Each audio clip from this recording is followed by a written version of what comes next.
से टकराने की वजह से रूस का ये मिशन फेल हो गया है। और ये भी कहा जा रहा था कि पहले से दरअसल कोई टेक्निकल दिक्कत आ रही थी। हालांकि रूस के साइंटिस्ट लगातार इस बात का दावा कर रहे थे कि देखिए जितनी टेक्निकलिटीज है उन सबको सॉल्व कर लिया जाएगा और हमारा ये मिशन सक्सेसफुल होगा। लेकिन रूस को ये बहुत बड़ा झटका लगा है। तो रूस के वैज्ञानिकों के चेहरे उतर चुके हैं, लेकिन इस वक्त जो भारत की उम्मीदें हैं, खासकर इसरो के वैज्ञानिकों की जो उम्मीदें हैं वो बहुत ज्यादा बढ़ी हुई है। इस वक्त सबसे बड़ी जानकारी हम अपने दर्शकों को ही बता रहे हैं और इस वक्त हम सीधे अपनी सहयोगी प्रियंका कांडपाल का रुख करते हैं। प्रियंका, एक तरफ हम भारतवासी जो हैं वो बेहद उत्साहित हैं इस बात से लेकर कि चांद के बेहद करीब हम पहुंच चुके हैं, लेकिन रूस को जो लूना 25 के जरिए झटका लगा है उसको हम किस तरीके से देखें? देखिए, महत्वाकांक्षी प्रोजेक्ट था। रशिया की भी अगर बात करें, 49 सालों बाद मून पर अपना कोई मिशन रशिया ने भेजा था। 10 अगस्त को लूना 25 को लॉन्च किया गया था और महज 11 दिन में ये लैंड भी करने वाला था, यानी कि 21 अगस्त को लैंड करने वाला था बनिस्बत हमारे, क्योंकि हमारे पूरे मिशन की अगर बात की जाए तो 40 दिन का टाइम था और ये केवल 11 दिन में लैंड करने वाला था। इसके कई कारक हैं, लेकिन जिस तरीके से एक दिन से लगातार टेक्निकल ग्लिच की बात आ रही थी, बताया जा रहा था कि संपर्क लूना 25 का अपने अर्थ स्टेशन से टूट गया है। काफी कोशिशें वैज्ञानिकों ने वहां पर की, लेकिन 49 साल बाद रशिया का चांद के साउथ पोल पर जाने का जो सपना था वो टूटा और बताया जा रहा है कि क्रैश लैंडिंग हो गई, यानी कि अब किसी भी तरीके से लूना 25 के साथ कोई संपर्क रशिया का जो अर्थ स्टेशन है वो साथ नहीं पा रहा है। जी रीमा, बिल्कुल।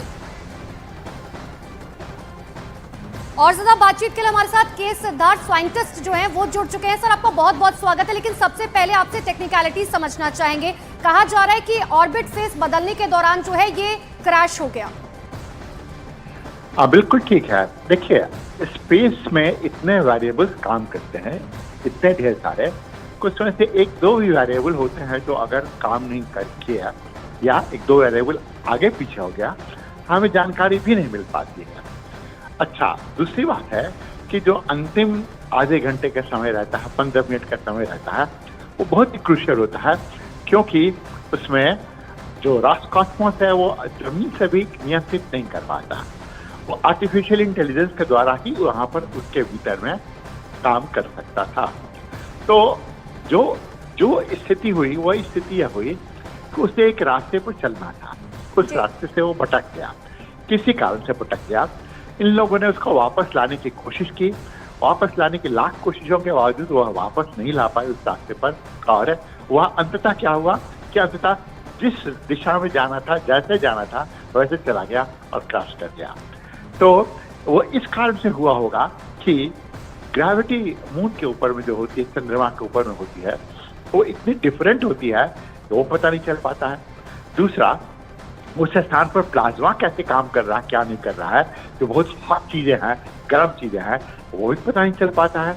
तो अंतिम अवस्था में या अंत में उतरने के पहले कौन कौन सी परिस्थितियां आई होंगी, एक पता नहीं चल पाया। दूसरा कि जब उसे मैनूवर करने की कोशिश कर रहे थे तो मैनूवरिंग करने में कोई इमरजेंसी सिचुएशन आई, ठीक है, और वो मैनूवर नहीं कर पाया, तो सॉफ्टवेयर में भी हो सकता है कहीं कुछ गड़बड़ी हो गई हो। तो ये किसी को भी पता नहीं है, अब तो रिपोर्ट आने पर ही मालूम चल पाएगा। लेकिन कुल मिलाजुलाकर यह है कि चंद्रमा पर लैंड करना इतना आसान नहीं है। अब सोचिए, लूना टेक्निकली कितना एडवांस था, उसमें वह 1 साल तक वहां पर रहता, उसमें जेसीबी तरह के कुछ चीजें, इंस्ट्रूमेंट भी थे जो वहां पर जमीन को खोद खोद कर गड्ढा करके वहां की मिट्टी निकालता। और तो और वहां पर गर्म में भी, मतलब कि 100-150 डिग्री सेंटीग्रेड में भी सर्वाइव करता और -200 डिग्री सेंटीग्रेड में भी सर्वाइव करता है। रशिया का एक्सपीरियंस देखिए, और रशिया का यह देखिए कि रूस ने इतने दिनों तक अपने स्पेस प्रोग्राम को रखा, स्पेस स्टेशन चला रहा था, तब भी नहीं हो पाया। तो इसरो का उस रूप में अगर उपलब्धि देखें तो अभी तक सच में बहुत अच्छी उपलब्धि है।